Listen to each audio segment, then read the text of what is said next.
Hello students, आपका मेरे channel smart study में स्वागत है। स्टूडेंट्स, आज हम शिक्षा निदेशालय की तरफ से दी जाने वाली कार्यपत्रक नंबर 33 करेंगे, जो कि क्लास 7th की है और विषय है हिंदी। ये वर्कशीट 4 फरवरी 2021 की है। तो आइए शुरू करते हैं आज की वर्कशीट शुरू करने से पहले प्लीज़ मेरे चैनल को सब्सक्राइब कर दीजिए। तो आइए देखते हैं आज की वर्कशीट। प्यारे बच्चों, आज हम विशेषण के बाकी दो भेद सीखेंगे। तो बेटा, पिछली वर्कशीट में हमने विशेषण सीखा था कि जब किसी भी वस्तु की विशेषता बताई जाती है तो उसे हम विशेषण कहते हैं। हमने गुणवाचक विशेषण और संख्यावाचक विशेषण को पिछली वर्कशीट में समझ लिया था। आज हम समझते हैं परिणामवाचक विशेषण। तो आइए देखते हैं परिणामवाचक विशेषण। जिन विशेषणों से संज्ञा और सर्वनाम के शब्दों में माप तोल का पता चले उन्हें हम परिणामवाचक विशेषण कहा जाता है। देखो, संख्यावाचक में क्या थे? संख्या थे, 4 किलो, 3 किलो, 5 सेब, है ना। और यहाँ पे क्या है? माप तोल का पता चलता है। जब माप तोल का पता चलता है तो उसे हम परिणामवाचक संख्या विशेषण कहते हैं। जैसे चपाती पर थोड़ा घी लगा दो, मतलब घी को क्या करेंगे, हम नाप सकते हैं ना।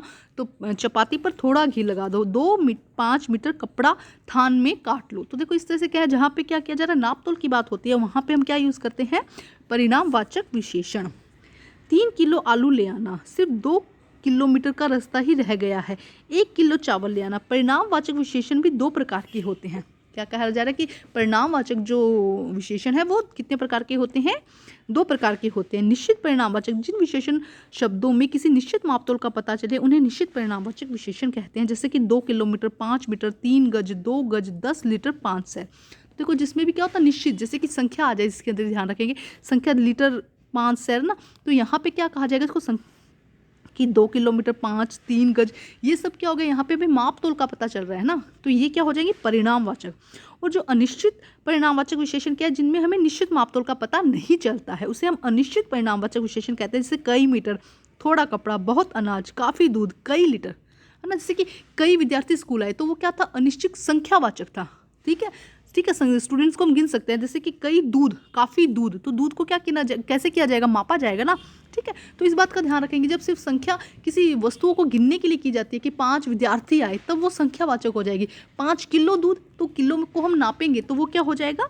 निश्चित परिणामवाचक। इस बात का ये डिफरेंस समझ में आइए कि संख्यावाचक में क्या डिफरेंस है। संख्या में हम उस चीज़ को गिन सकेंगे और परिणामवाचक में वो मतलब माप तोल में आएगी। इस बात का आप ध्यान रखेंगे। ठीक है, आगे देखते हैं सार्वनामिक संकेतवाचक। क्या कहेंगे? सार्वनामिक या संकेतवाचक विशेषण। जब कोई सर्वनाम किसी संख्या के स्थान पर लगा के उसकी विशेषता बताने या उसकी ओर संकेत करने का काम करता है तो उसे सार्वनामिक या संकेतवाचक विशेषण कहते हैं। तो देखो, सार्वनामिक विशेषण क्या है कि हम कह दें कि वो ऐसा है, उसने ये काम नहीं किया, तो हम क्या कर रहे हैं? पॉइंट आउट कर रहे हैं ना किसी को, कि उसकी तरफ इशारा करके। चाहे हम इशारा ना भी करें, लेकिन हमारा ये है ना कि उसने ये काम नहीं किया। तो ये सब क्या हो जाएंगे? यह है, वह, ये सब क्या हो जाते हैं? संकेतवाचक विशेषण हो जाते हैं। ठीक है, तो इन शब्दों को हम क्या कहते हैं? सार्वनामिक विशेषण। इनको क्या कहा जाता है? सार्वनामिक विशेषण। जैसे कि वे लोग, यह घर, इस विद्यार्थी, ऐसे जैसे छात्रों। उदाहरण के लिए, वे लोग क्या कर रहे हैं? इस विद्यार्थी ने क्या काम किया है?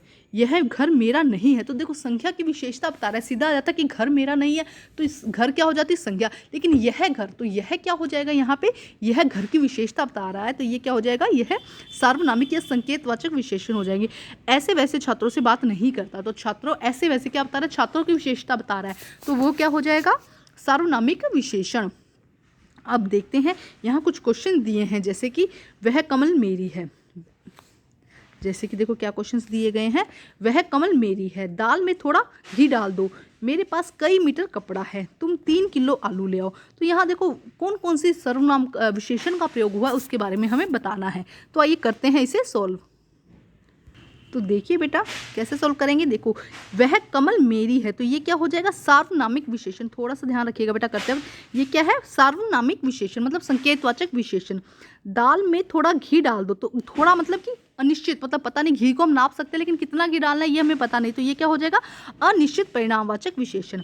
मेरे पास कई मीटर कपड़ा है, तो ये भी क्या हो जाएगा? कई मीटर। कुछ अगर 5 मीटर का होता तो हमें पता चलता कि 5 मीटर, लेकिन यहाँ पे क्या है? मेरे पास कई मीटर कपड़ा है, तो ये भी क्या हो जाएगा? अनिश्चित परिणामवाचक विशेषण। तुम 3 किलो आलू ले आना।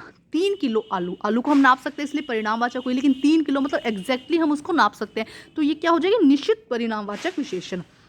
यह घर मेरा नहीं है, तो ये क्या हो जाएगा, सार्वनामिक विशेषण। ये क्या हो जाएगा, सार्वनामिक मतलब कि ये घर के बारे में बताया जा रहा है। यह घर संकेतवाचक, इसको संकेतवाचक भी कहते हैं बेटा, तो कुछ भी आप लिख सकते हैं, संकेतवाचक भी हम यहाँ पर लिख सकते हैं, ठीक है।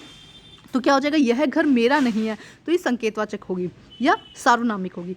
वह लड़का मेरा भाई है, तो यहाँ पे भी पॉइंट आउट किया जा रहा है कि वह लड़का मेरा भाई है, तो ये भी क्या हो जाएगी, सार्वनामिक विशेषण हो जाएगी, ठीक है। उसके बाद राम के पास बहुत अनाज है। अब अनाज है उसे नाप सकते हैं तो परिणामवाचक, लेकिन कितना हमें नहीं पता, तो ये क्या हो जाएगी, अनिश्चित परिणामवाचक विशेषण। मेरा विद्यालय 2 किलोमीटर दूर है। मेरा जो विद्यालय है वो 2 किलोमीटर दूर है, तो इसे क्या कहेंगे, निश्चित परिणामवाचक विशेषण। मेरा कमीज के लिए 2 मीटर कपड़ा ले आओ। देखो कपड़ा फिक्स है, 2 मीटर कपड़ा लाओ, तो ये क्या हो जाएगी, निश्चित परिणामवाचक विशेषण।